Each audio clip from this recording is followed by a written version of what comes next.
నిమిషం.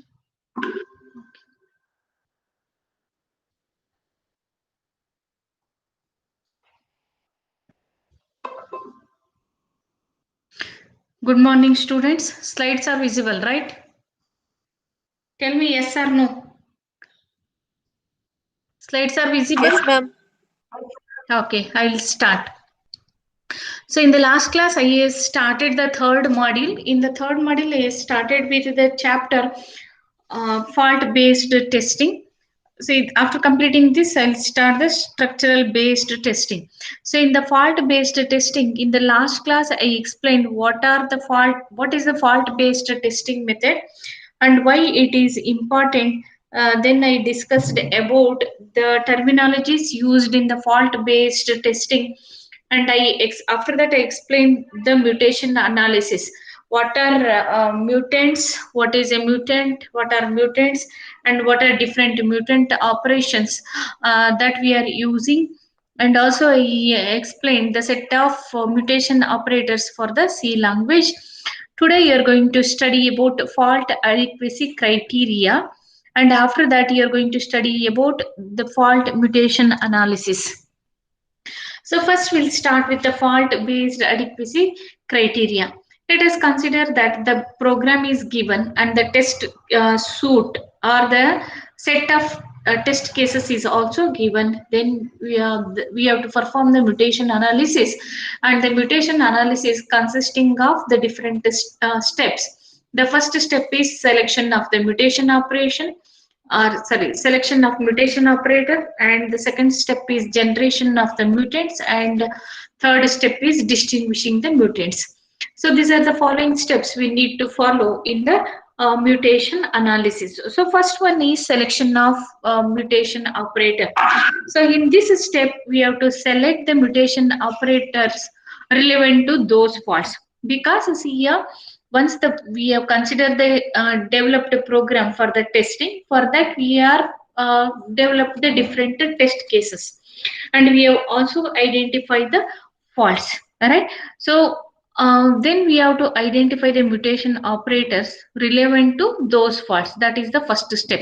So first what we have to do in the mutation analysis, first we have to select the mutation operator relevant to the particular fault. After selection of the mutation operator, then we have to generate the mutants by applying the mutation operators. Okay, understood? So here we are mechanically applying the mutation operators to generate the mutants. Then once the mutants are generated, then we have to identify the distinguishing mutants.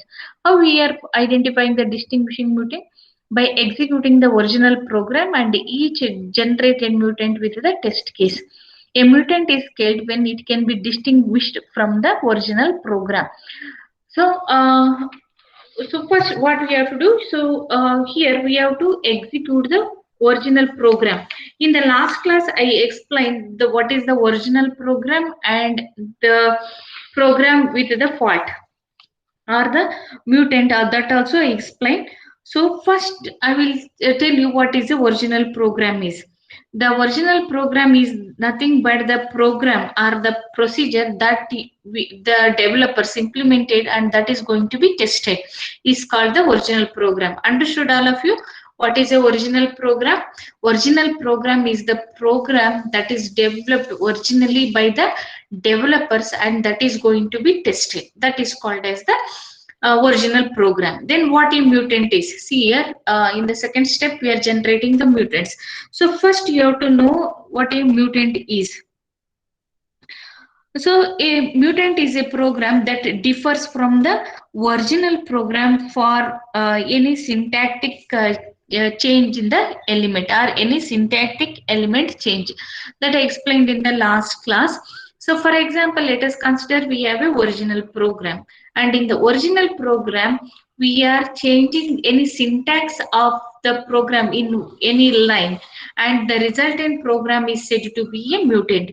For example, let us consider that in the original program, I have used the for loop. In the for loop, in the original program I declared as of or I used it as for I is equal to 0, I less than n and I plus plus. Okay, that for loop I used in the original program. If I change that into for I is equal to 0, I less than or equal to n, I plus plus. What is the change I made here? In the original program, I checking the condition whether I is less than n or not.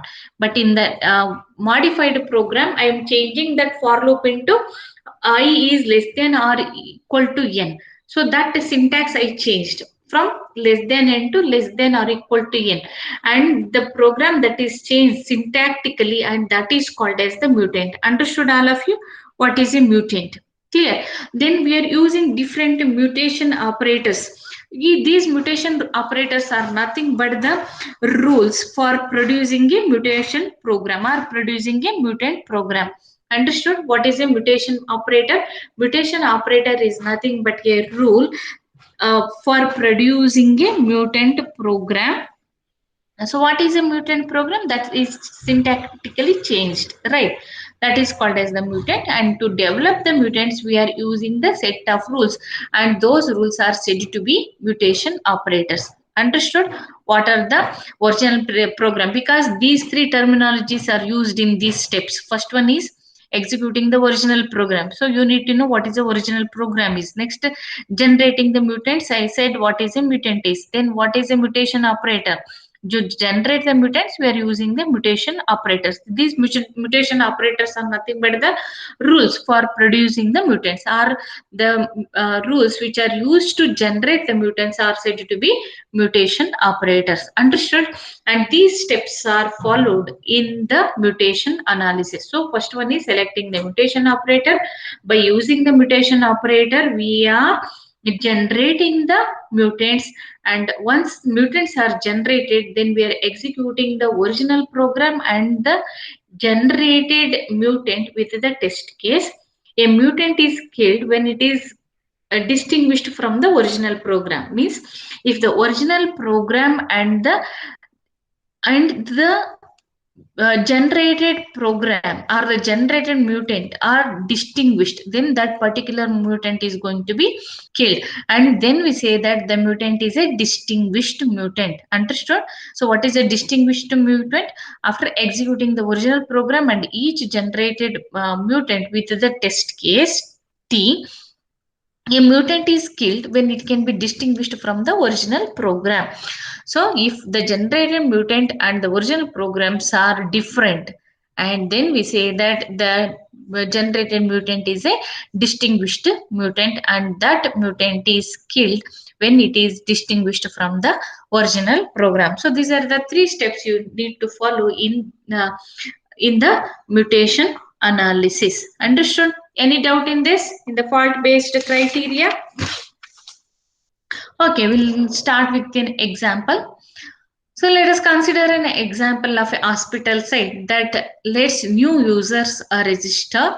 It reads the date of the birth or the age of the patient, and if it is greater than uh, 14, means if the age is greater than 14, then the general physician is assigned. So if that is the case, then we have to write the code for this, right? So if this is the problem statement, if there is a hospital site that is asking or providing the users or the patient registration, if the date of birth, or let us consider if the age of the patient is greater than 14 years, then that patient is assigned with the general physician. Then for that we have to write the pseudocode. So the pseudocode looks like this. First we are reading the age, then the age is verified. If the age is greater than 14 years, then the general physician is assigned to that particular patient. Understood? So this is the simple code that we have to write. Next, here we are considering the test set data, and we are also having the mutants. Mutants, what I said, if for the original program, if we consider this is the original program, for this program, if we are modifying the code, then that results in a mutant. Okay, like that, just by modifying each line of the code, we can generate n number of mutants. So the table is given here. We have the test set data and the expected results, and the different mutants are generated. So first one is for the 14 years, right? So for the 14 years, what is the expected result? First, it is GP is not assigned, and mutant 1 is success not assigned, mutant 2 false, GP not assigned. Like that, we have different mutations are created. So next, for the age 15 years, once again we have the series of mutants, and for the 0 years we have the series of mutants. Similarly, we have the series of mutants for the 13 years. So the data value 14 finds failures when it runs against mutant 2, 3, and 4, or 14 kills mutants 2, 3, and 14. It is ineffective against 1, 6, 8. So what it says?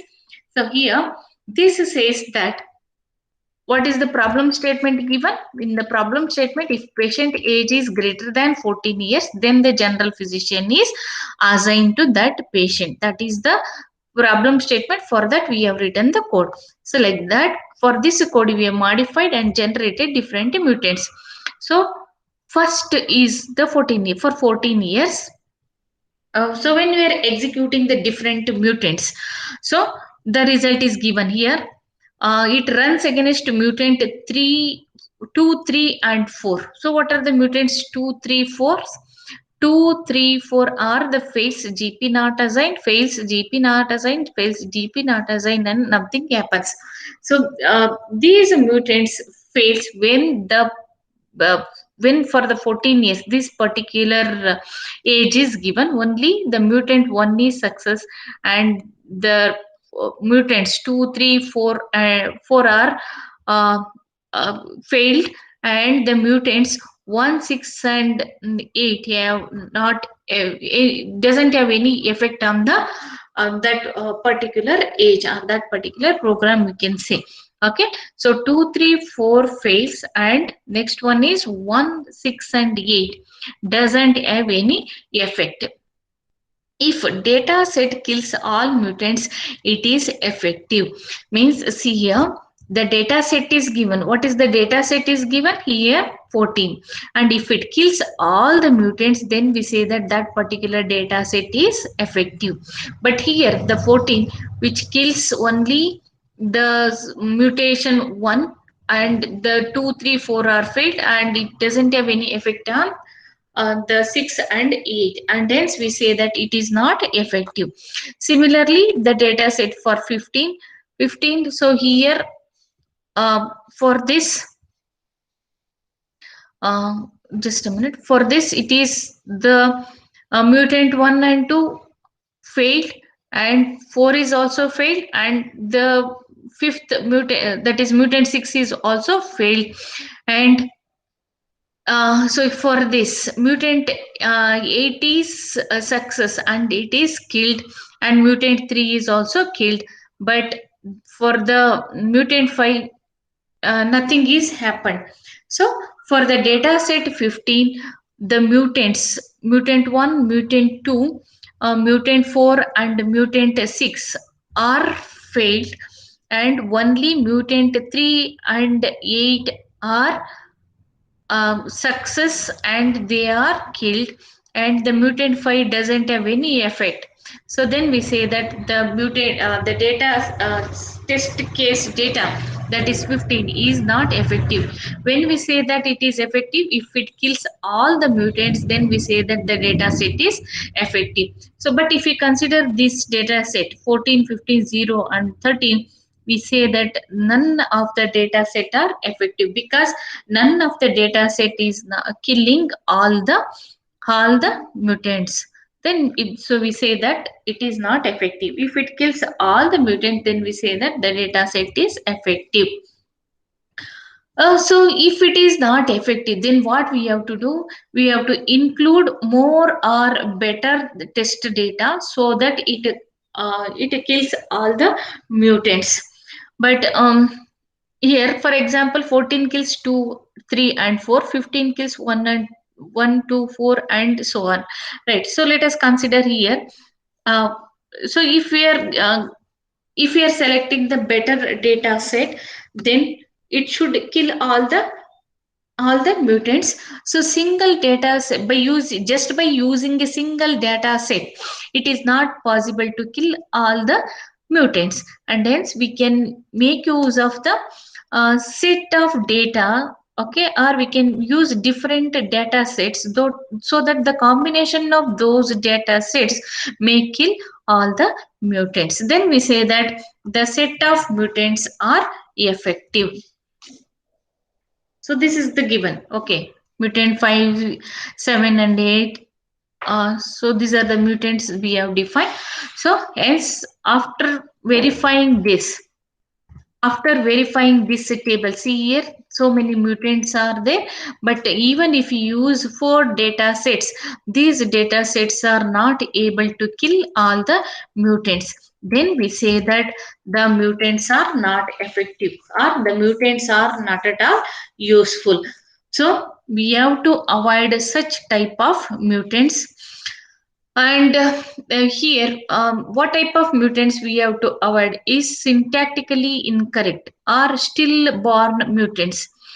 You need syntactically correct mutants only, because see here, for the mutation for the mutant 7, it is displaying the syntax errors. So for all test cases 14, 15, 0, and 13, for all test cases mutant 7 producing the syntax error. So when we are generating the mutants, we have to avoid the generation of such mutants. So mutants we cannot consider where those are producing the syntax errors. Understood? So that is the condition here. Statistically incorrect or stillborn mutants. For example, mutant to 7, but because once we run the mutant 7, it is generating the errors. It is producing the syntactic errors. Hence, such a type of mutant should be avoided. And second one is equivalent mutants, the ones that do not exact same thing as the original program. See here, the mutant 8 is, it is producing the same result as the original one. See here, for all the test cases, it is producing the success rate. Success, general physician is assigned, not assigned like this. So okay, so whether the general physician is assigned or not assigned, but the mutant is a successful mutant, because the by executing this mutant for all the test cases, it is executed successfully. Okay, for all the test cases, this mutant is executed successfully, and hence it is similar to the original program, and such type of mutants should be avoided. And the trivial mutant, which mutant is said to be a trivial mutant? The mutant which is killed by any data set is said to be a trivial mutant, and such a type of mutant should be avoided. So here you can consider, in this example you can say this mutant 5. So nothing happens. So for whatever the test case you can use, for all the test cases it is producing, nothing happens. So such type of mutants are said to be trivial mutants, and trivial mutants should be avoided. So what type of mutants should be avoided? So first one is syntactically incorrect or stillborn mutant should be avoided, equivalent mutant should be avoided, and the trivial mutant should also be avoided. These type of mutants should be avoided while creating the or generating the mutants, because they are not at all useful for testing the developed program or the system. We'll see what are the live mutants. The mutants which are not killed by a test suit are said to be live mutants. So if you consider, or if you generated a one mutant, and if that mutant is not killed by any of the um, test data set, then we say that it is a live mutant. So in this it is not possible, because all the mutants are killed or they are not useful. If we use the set of data uh, sets. Okay, if we are using multiple data sets and if these multiple data sets are not able to kill the mutant, then we say that that mutant is a live mutant. Understood?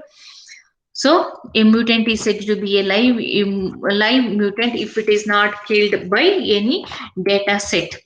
And there are two reasons for the mutant to be live.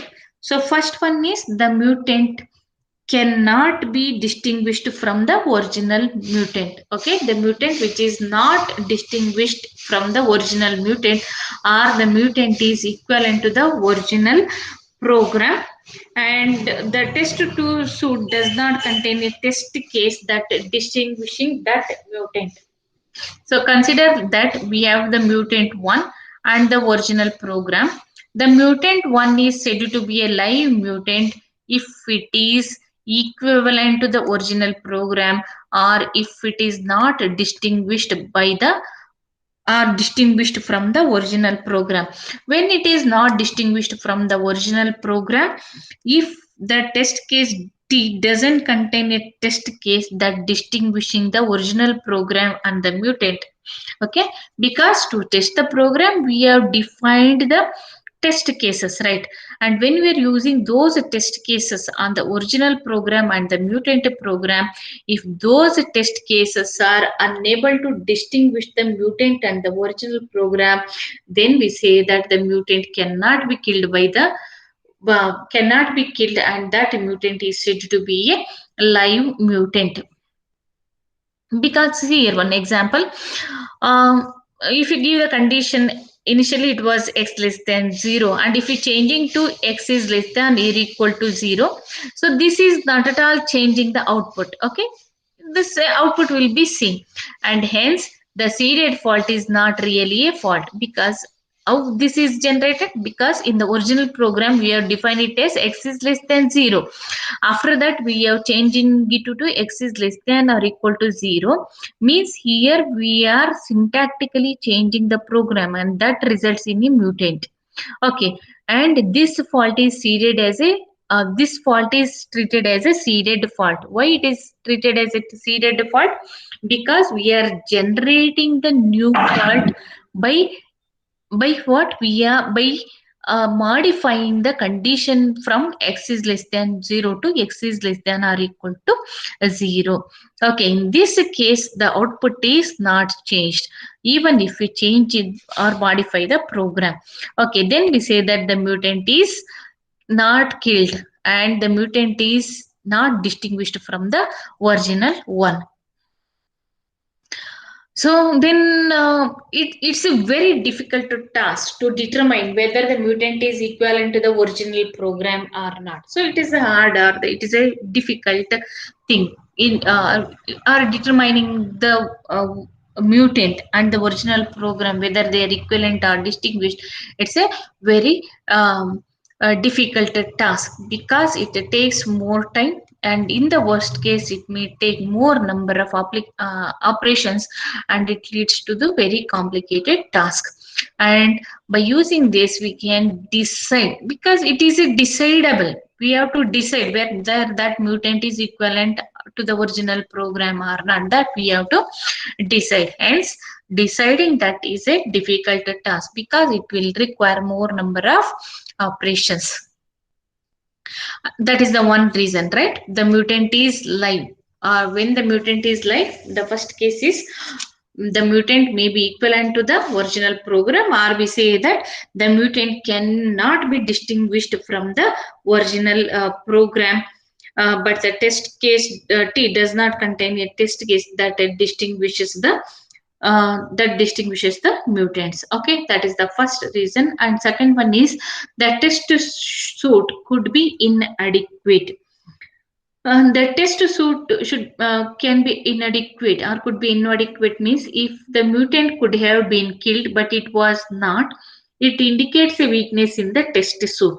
Test suit is nothing but consisting of set of test cases. When we are applying those test cases on the mutant, then we expect that those set test cases should kill the mutant. If the test suits are inadequate, then the mutants cannot be killed, and that is the reason for the liveness of the mutant. Understood? So, first one is the a mutant can be distinguished from the original program, and second one is the mutant cannot be distinguished from the original program by any test case. Why? Because the test case is inadequate. So these are the two reasons for the liveness of the mutant. And so if the test case is inadequate, and just by adding a test, one more test case to the test suite is for that particular mutant is not a good idea. It's a bad idea because some number of mutants are generated for the original program, and if let us consider that 100 mutants are generated, for each 100 mutant, if we are generating or adding a test case to kill the mutant, then it leads to more number of test cases in a test suite, and that is not the good idea to include the test cases in the test suite. So variations on mutation analysis. So when we are performing the mutation analysis, we'll come up with the problems because there are a lot of mutants exist. Because as I said, we are go on generating the number of mutants, and if more number of mutants exist for the given program, then running those mutants for the developed test case is a very expensive and a tedious task, because running each test case on each mutant to complete the task on each mutant in is very expensive, and it is a time consuming task. Okay, and the number of mutants grows with the square of the program size. So let us consider that if the program size is n, means if the program consisting of n lines of codes, then the number of mutants to be generated for the with the worst case is n square. Let us consider that the program consisting of uh, 50 lines of code, then how many mutants has to be generated? 50 into 50, that is 2500 mutants are going to be generated. And if you want to run each mutant, that is 2500 mutants are generated, and if we are running each 2500 mutant program for the given test case, then it is a very very time consuming task, and it is also expensive one. And hence, in order to avoid that, we are going for the weak mutation and also the statistical mutation. So, in the first case, what happens if we are considering the running of each mutant, then it is taking more time and it is the very, very expensive task. In order to avoid that, we are going for the weak mutations and the statistical mutation solution. In the weak mutation, we are executing the meta mutant together with the original program. So then what is a meta mutant is? The meta mutant is nothing but the mutant with many seeded faults is called as the meta mutant. Okay, so we are going with the meta mutant. So the meta mutant is nothing but the single program which is seeded with the many faults. So let us consider that we have the program for the age. If that program is considered here, if we are considering this as the program, if it is the original program, for this we are going to add the many seeded faults. Instead of a single seeded fault, we are going to add many seeded faults. Then the mutant is said to be a weak mutant. So we are using the weak mutant to test the developed program or the developed system. So that is the one method. By using that, we can test the given program or the system. And second one is statistical mutation. So in the statistical mutation, we are generating the random sample of mutants. Okay, instead of considering all the mutants, among the available mutants, we are generating or selecting the random mutation for the testing purpose, and that is called as the statistical mutation. Understood?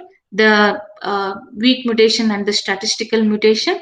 In the weak mutation on a single original program, many seeded faults are added, and that weak mutation is used or it is tested on the developed program. And second one is the we are just creating the random sample of mutants, and we are testing on the developed program or on the implemented program, and that method is said to be a statistical mutation technique. Okay, understood. So in the mutation analysis, we are using this. In the first case, what happens? We are generating the mutant for each line of code, and if n number of n lines of code is there, then how many mutants are going to be generated? N squares of mutants are going to be generated, and if you're using all n square generated mutants to test the implemented program, then it leads to a very expensive system, or it leads to the very time consuming one. And hence in order to avoid that, we are going for the weak mutation and the statistical mutations. So as I explained, weak mutation and the statistical mutation, and once again the problem with the weak mutations are lot of, once again there are lot of mutants exist in the weak mutation also. Running each test case to completion or to complete on every mutant is a expensive one, because here the number grows with the lines of the code. And here we are what we are going for the meta mutant. Here meta mutant is we are using many seeded defaults together with the original program, and we are marking the seeded fault as a killed one as soon as the difference in the intermediate state is found. Means whenever we are comparing the mutant generated mutant and the original program, if the intermediate difference exists immediately, that particular mutant or the seeded fault is killed. Uh, Here in the intermediate state means we are not waiting for the program completion. Okay, so once in the, if we are getting the intermediate state or the intermediate result, immediately the seeded fault or the mutant is going to be killed, and we are restarting with new mutant selection after each killing of the mutant or the seeded fault. Here we are not waiting until the program is completed. Immediately we'll kill the mutant. Once the mutant is killed, we are restarting with the new mutant for testing the program. Once again in the statistical so we'll consider the original method. In the original method, what happens? If we are creating more number of mutants, then it leads to n square mutants for a program, then it is an expensive one, and hence we are going for the statistical mutation. In the statistical mutation, we are creating the random samples of mutants, and these random samples of mutants are good for assessing a test suit, provided we don't design the test cases to kill the particular mutant. So here we are not interested in killing the particular mutant, we are only interested in testing the entire developed program or the system. So in the real life, fault based testing is widely used in the semiconductor manufacturing. So this is for the hardware fault based testing. So in the semiconductor manufacturing industry, we are using the fault based testing, and that testing is said to be a hardware fault based testing. Okay, hardware fault based testing is widely used in the semiconductor manufacturing industry. And here with the good fault models of typical manufacturing faults, we can identify the number of faults, and we can test the developed semiconductor devices. But the fault based testing for design errors is more challenging one. Okay, because if we are testing the design, we are testing the system on the fault based on the faults, then during the design, it is possible that many design errors exist, and testing those design errors by using the fault based testing is a more challenging task. And mutation testing is not widely used in the industry, but it plays a major role in software testing research to compare the effectiveness of testing techniques. So, if different testing techniques are there in order to compare the efficiency or the performance of different testing technique, fault based testing can be used. And some use of the models to design test cases is important and widely practiced. Means, so to design the test cases, we are using the models, and these fault models are very very important, and they are widely practiced in the hardware industry as well as in the software industry.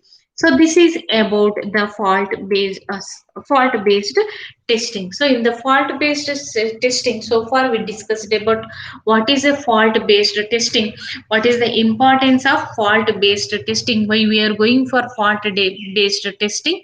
And next we have studied about the what are the mutants, mutation operators, and then we have studied about the mutation analysis and the adequacy criteria for a mutation analysis. Then we have studied about the analysis of the fault based mutation.